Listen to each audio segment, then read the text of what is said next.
Friends சின்னமும் serial next episode ஒரு நேரம் review பார்க்கலாமாங்க. இங்கே தமிழ் செல்வியுமே நாளைக்கு செக்கப் இருக்கு. செக்கப்பில் அந்த குழந்தைய நான் பார்க்கணும் அப்படின்ற மாதிரியுமே இங்கே சேதுவுமே சொல்லிட்டு இருப்பாரு. அந்த விஷயத்த நினச்சி இங்கே தமிழ் செல்வியுமே ரொம்பவே சந்தோஷமா இருக்காங்க.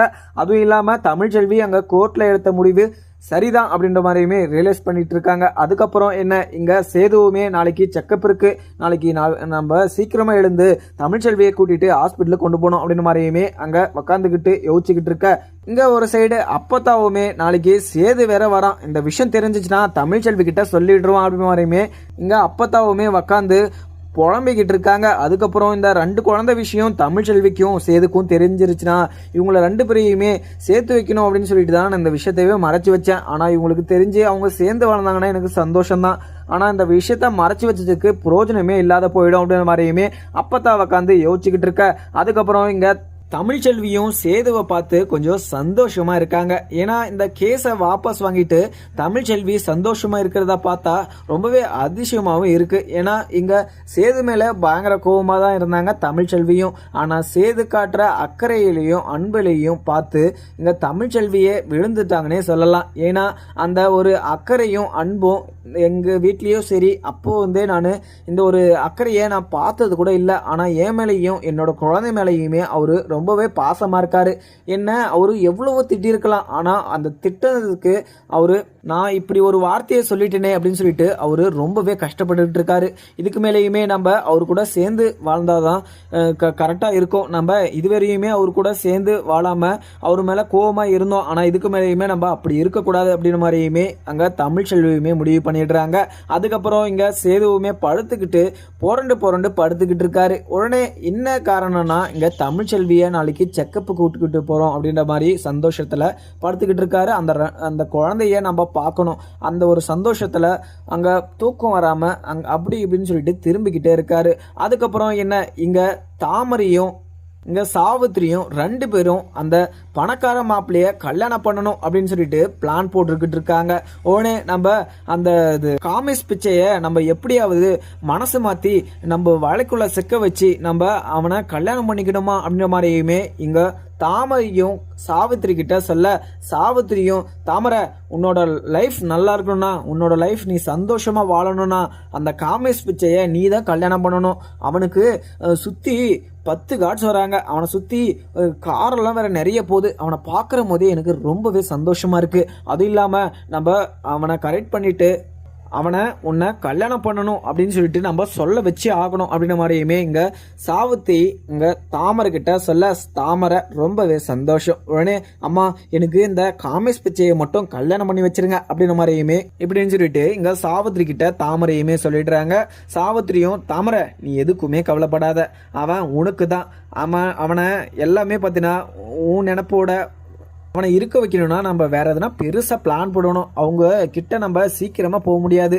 ஏன்னா நம்ம வேற எதனா ஆள் வச்சு நம்ம அவங்கள நோட் பண்ணணும். அவங்க எங்கெங்கே போகிறாங்களோ நம்ம அங்கே இங்கே எல்லாம் போகணும் அப்படின்னு மாதிரியுமே இங்கே சாவித்திரியுமே சொல்லிக்கிட்டு இருக்காங்க தாமரை கிட்ட. அதுக்கப்புறம் தாமரையுமே சந்தோஷத்தில் நின்றுக்கிட்டு இருக்க. அதுக்கப்புறம் இங்கே ஈஸ்வரி சித்ரான்னு சொல்லிட்டு இவங்க 2 பேரும் போட்ட பிளானில் போட்ட வலையில சிக்கிக்கிட்டாங்க. இங்கே சாவித்திரியும் தாமரையும் இவங்க 2 பேரும் சிக்கிக்கினது அங்கே ஈஸ்வரிக்கும் சித்ராக்கும் ரொம்பவே சந்தோஷம். அதுவும் இல்லாம ஒரு சைடு வருத்தமாகவும் இருக்கு.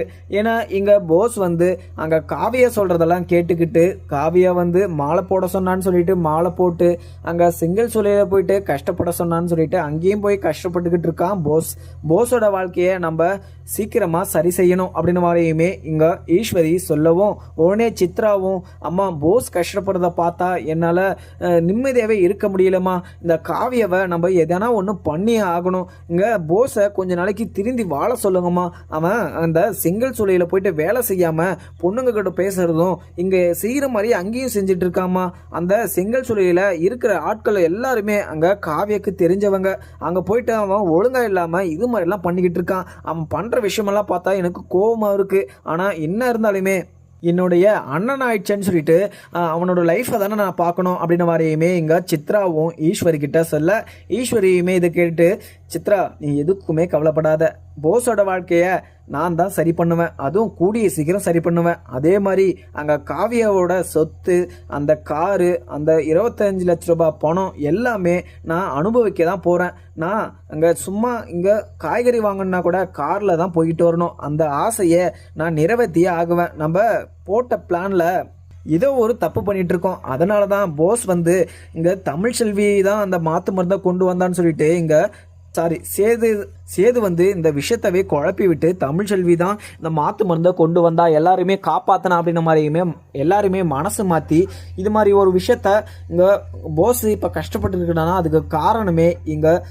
சேது மட்டும்தான். சேதுவை ஃபஸ்ட்டு சும்மாவே விடக்கூடாது. அதே மாதிரி தமிழ்செல்வி வயிற்றில் இருக்க குழந்தைய நம்ம எதனா ஒன்று பண்ணி ஆகணும் அப்படின்ற மாதிரியுமே இங்கே ஈஸ்வரி பிளான் போட, அதுக்கப்புறம் தமிழ்செல்வியுமே மார்னிங் நம்ம சீக்கிரமாக செக்கப்பு போகணும் அப்படின்னு சொல்லிட்டு அங்கே படுத்துமே தூங்கிடுறாங்க. அதுக்கப்புறம் என்ன இங்கே மார்னிங் கருப்புமே எழுது அங்கே மாப்பிள்ளை வேற செக்கப்புக்கு இங்கே தமிழ்செல்வியை கூட்டிகிட்டு போகணும் அப்படின்ற மாதிரியுமே சொல்லிட்டு இருந்தாரு. நம்ம போய் மாப்பிள்ளையை எழுப்பலாம் அப்படின்ற மாதிரியுமே கருப்பு வந்து மேலேயுமே வராங்க. ஆனால் இங்கே இழுத்து போட்டு தூங்கிக்கிட்டு இருக்காரு சேதுவும். உடனே சேதுவை பார்த்ததும் இப்படி தூங்கிக்கிட்டு இருக்கான் பாரு, எத்தனை மணிக்கு தூங்கினான்னு தெரியல, ஃபோனை யூஸ் பண்ணாதன்னு சொன்னா கேட்கவே மாட்டான் அப்படின்னு சொல்லிட்டு அங்கே கருப்புமே புழம்பிக்கிட்டு அங்கே மாப்பிள்ளை அங்கே தமிழ்செல்வியை நம்ம செக்கப்பு கூட்டிகிட்டு போனோம், இப்போ 8 மணி ஆகுது, இன்னும் மாப்பிள்ளை இவ்வளோ நேரம் தூங்குற அப்படின்ற மாதிரியுமே அங்கே சேதுவை வந்து கருப்புமே எழுப்புறாரு. உடனே டகான இங்கே சேதுவுமே எழுந்து, மாமா இவ்வளோ டைம் ஆயிடுச்சா மாமா, இன்னும் முன்னாடியே வந்து என்னை எழுப்பிருக்கலாம்ல, நான் இன்னும் மார்னிங்கே நான் வந்து சீக்கிரமாக இல்லலான்னு சொல்லிட்டு நைட்டே நினச்சிட்டு இருந்தேன். ஆனால் நைட்டெல்லாம் எனக்கு தூக்கம் வரல, தமிழ்செல்வி வயிற்றில் இருக்கிற குழந்தைய பார்க்கணும் அப்படின்ற ஒரு ஆசையில் அந்த சந்தோஷத்தில் என்னால் தூங்குனதே தெரியல அப்படின்ற மாதிரியுமே அங்கே சேதுவுமே சொல்லிக்கிட்டு இருக்காங்க. இது மாப்பிள்ளை இதெல்லாம் பேசிக்கிட்டு இருக்காத, நீ இப்போ டக்குன்னு ரெடி ஆகிட்டு வந்துரு அப்படின்ற மாதிரியுமே அங்கே கருப்புமே அமுச்சு விட்டுறாங்க. அதுக்கு முன்னாடியே இங்கே தமிழ்செல்வி ரெடியாகி உக்காந்து படிச்சுக்கிட்டுமே இருக்காங்க. தமிழ்செல்வியை பார்த்துட்டு உடனே இங்கே சேதுவும், என்ன தமிழ் என்ன சீக்கிரமாக எழுந்து படிச்சுக்கிட்டு இருக்க அப்படின்னு மாதிரியுமே கேட்குறாங்க. எப்போ எழுந்த தமிழ், என்னை எழுப்ப வேண்டியது தானே அப்படின்னு மாதிரியுமே இங்கே கருப்பு சொல்ல, இங்கே சேது சொல்ல, உடனே இங்கே தமிழ்செல்வியும் நீங்கள் நல்லா தூங்கிக்கிட்டுருவங்கள எழுப்பக்கூடாதுன்னு சொல்லிட்டு நான் அங்கே குளிச்சுட்டு நான் படிச்சுக்கிட்டு இருக்கேன். ஏன்னா எக்ஸாமுக்கு நான் சுத்தமாக படிக்கலை, அதனால தான் நான் கொஞ்சம் சீக்கிரமாக எழுந்து படிச்சுக்கிட்டு இருக்கேன். சரி நீங்கள் ரெடி ஆகிட்டீங்களா இல்லையா, செக்கப்புக்கு போயிட்டு வந்து எனக்கு நிறைய வேலை இருக்குது அப்படின்னு மாதிரியுமே அங்கே தமிழ்செல்வி வந்து சேதுக்கிட்ட சொல்லிடுறாங்க. சேதுவும் நான் ரெடி ஆகிட்டேன், நான் உன்னை கூட்டிகிட்டு போகிறதுல எந்த மாற்றமும் இல்லை, உன்னை நான் தான் கூட்டிகிட்டு போவேன், உன்னோட வயிற்றில் இருக்க குழந்தைய நான் பார்க்கணும், ஏன்னா முதல்ல நான் வந்திருக்கணும் ஃபஸ்ட்டு செக்கப்புக்கே, ஆனால் இப்போ நான் வந்து நல்லா என் கண் குளிர அந்த குழந்தைய நான் பார்க்கணும் அப்படின்ற மாதிரியுமே சேது வந்து சந்தோஷத்தில் சொல்லிக்கிட்டு இருக்காங்க. அதுக்கப்புறம் ராஜாங்கமும் எப்பவும் போல் வெளியில் உக்காந்துக்கிட்டு அங்கே அப்பத்தா கூட்டமே பேசிக்கிட்டு இருக்காங்க. அப்பத்தாவும் தமிழை வந்து அங்கே செக்கப்புக்கு இன்றைக்கி கூட்டிகிட்டு போகணும் அப்படின்ற மாதிரியுமே இங்கே ராஜாங்கத்துக்கிட்ட சொல்கிறாங்க. உடனே ராஜாங்கமும், இன்னும் பார்த்தா இது ஏற்கனவே நீங்கள் செக்கப்புக்கு போயிட்டு வந்தீங்களே மறுபடியும் போகணுமா அப்படின்ற மாதிரியுமே கேட்குறாங்க. ஆமாம் ராசாங்கம், ஏற்கனவே ஒரு செக்கப் பண்ணிட்டு இருந்துச்சு, டாக்டர் கால் பண்ணாங்க, செக்கப்பு வரணும் அப்படின்ற மாதிரியுமே நேற்று தான் இன்ஃபார்ம் பண்ணாங்க. சேதுக்கும் இந்த விஷயம் தெரியும், சேதுவுமே வராரு அப்படின்ற மாதிரியுமே இங்கே அப்பத்தா வந்து இங்கே ராசாங்கத்துக்கிட்ட சொல்கிறாங்க. ராசாங்கமும் சரிங்க அப்பத்தா, நீங்கள் பத்திரமா போயிட்டு இது குழந்தை நல்லா இருக்கான்னு சொல்லிட்டு டீட்டெயிலாக விசாரிச்சுட்டு வாங்க அப்படின்ற மாதிரியுமே இங்கே ராசாங்கமும் சொல்லிடுறாங்க. அதுக்கப்புறம் எனக்கு பார்க்கலாமாங்க. வீடியோ பிடிச்சிருந்தா லைக் பண்ணுங்கள். Thank you friends.